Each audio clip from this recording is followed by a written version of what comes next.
8 o'clock in Sri Lanka. It is 10:30 in the morning in Canada, Toronto, Canada. And I think it's time to start. Are we good to go, Yoga Varadan?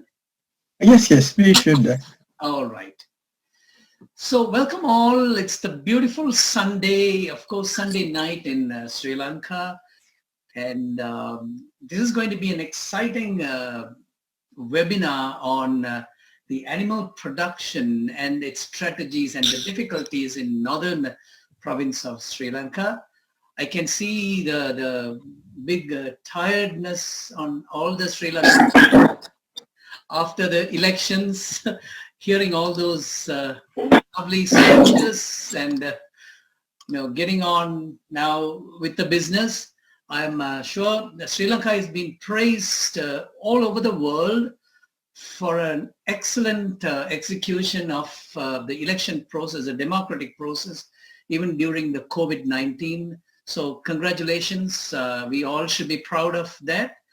I'm sure our elected representatives will, for the next 5 years, improve Sri Lanka in all the avenues and they focus on development than internal party and lots of other petty stuff. So let's hope and pray for that.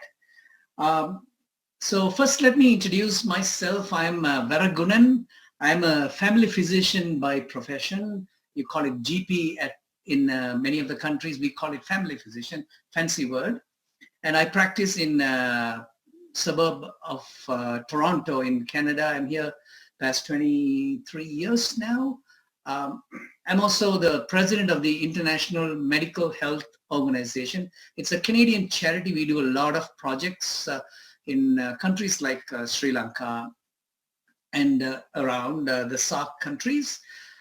And we have, and thanks to these webinars, I think this is the 7th webinar in the series. We have, I have to thank and introduce Mr. Mahalinga Sivam Yoga Varadan. That's his full name. Yoga Varadan is an engineer by profession, but he's also doing a unique project called Rose Villa Heritage Homes in Udaville, Jaffna, which is a unique project because he's got a really holistic approach on the seniors' life and including Ayurveda and like a gated community. He's got lots of ideas. So he's also a CEO of the Rose Villa Heritage Homes. So welcome Yoga Varadan for this webinar. And we also have another very important VIP, you can call it, Mr. Niranjan. He is the man behind the Jaffna Managers Forum. And he's the man who's inspiring all of us to carry on with these webinars. So Mr. Vivekanandan Niranjan from Nellore, welcome to the webinar. And the next person, you don't need introduction. This is like Rajinikanth or Arnold Schwarzenegger, somebody like that. This is Theagarajah Rajendra, who is the man behind the Cargill's Bank and who is very supportive for our webinars.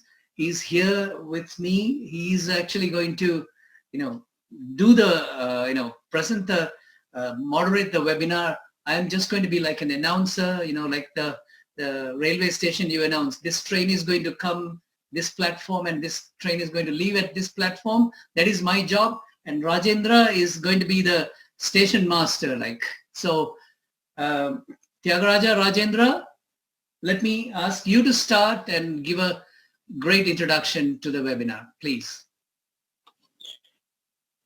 Thank you, Varagunan, and good morning to those from the North America and Toronto. Good evening for those who are in Europe and or Sri Lanka, and certainly good night to Jeremy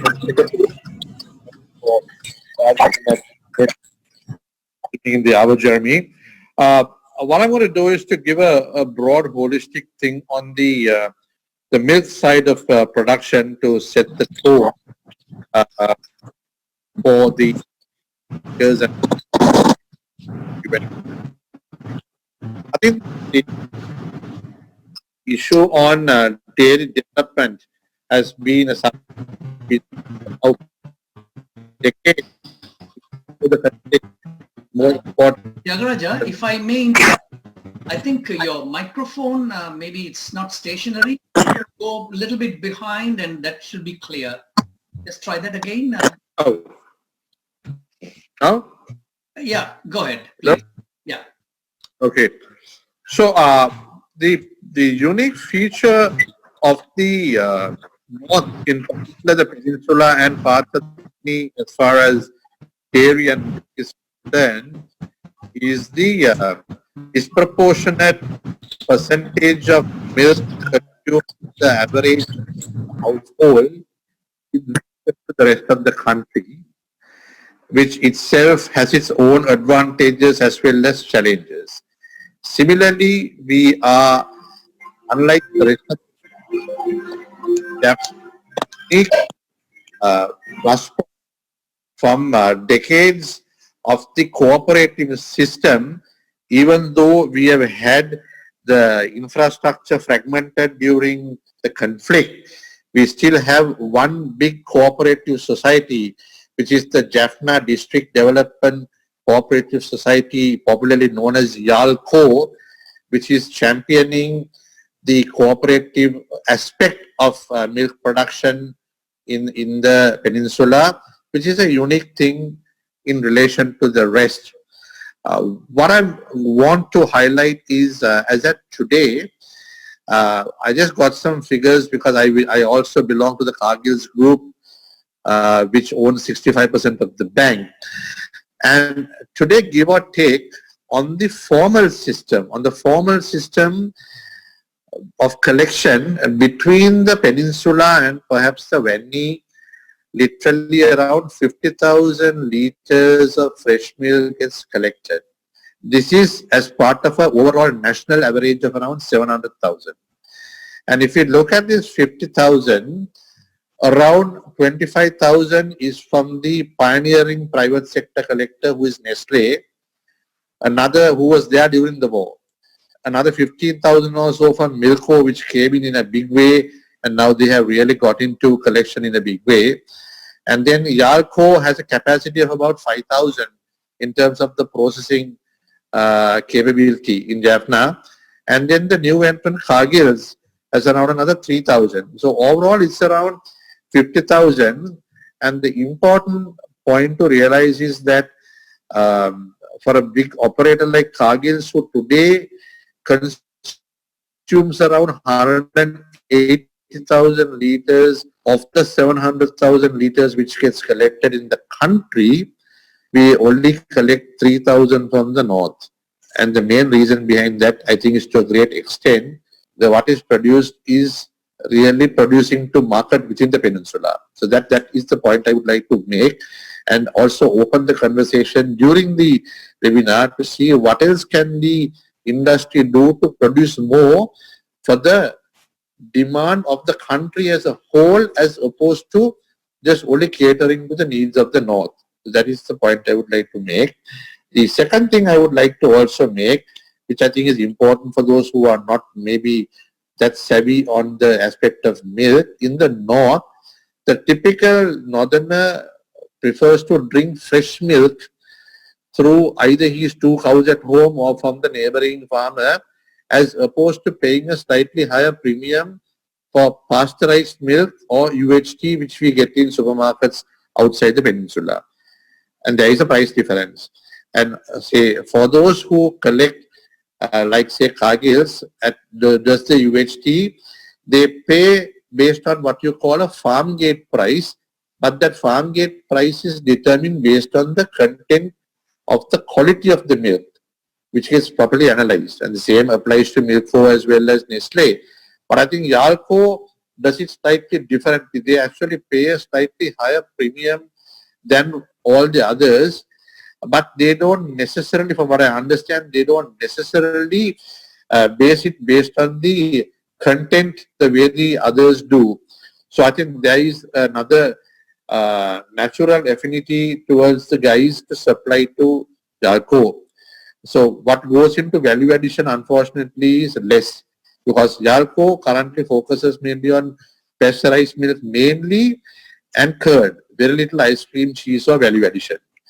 The next point I would like to also say is that we have now a ballooning industry in ice cream production. Rio is the household brand in the north, which has also come to the rest of the country, and we have Lingam. But what I understand is most of those guys are not able to get fresh milk.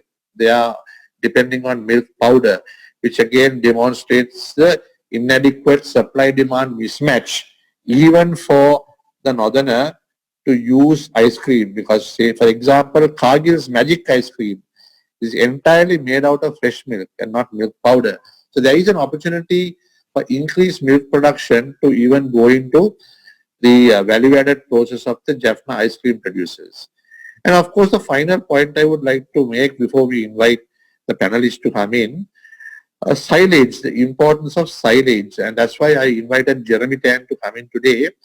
All these days, I think there is a typical habit of the cows, the farmers, letting them to graze and try and find whatever they can in the grazing fields to eat.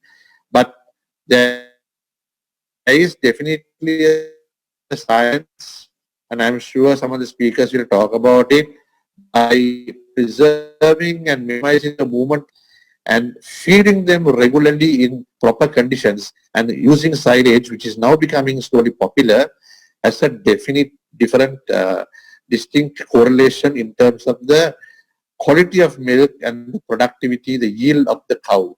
So I think Jeremy will talk on that, and I was just told, I was very happy to hear about 2 hours ago that in the Kilinochirvani area there is already a guy called Gajan who is producing silage where his supply is totally outstripped by the domestic demand, which is a very positive sign. So with those opening remarks, Varagunan,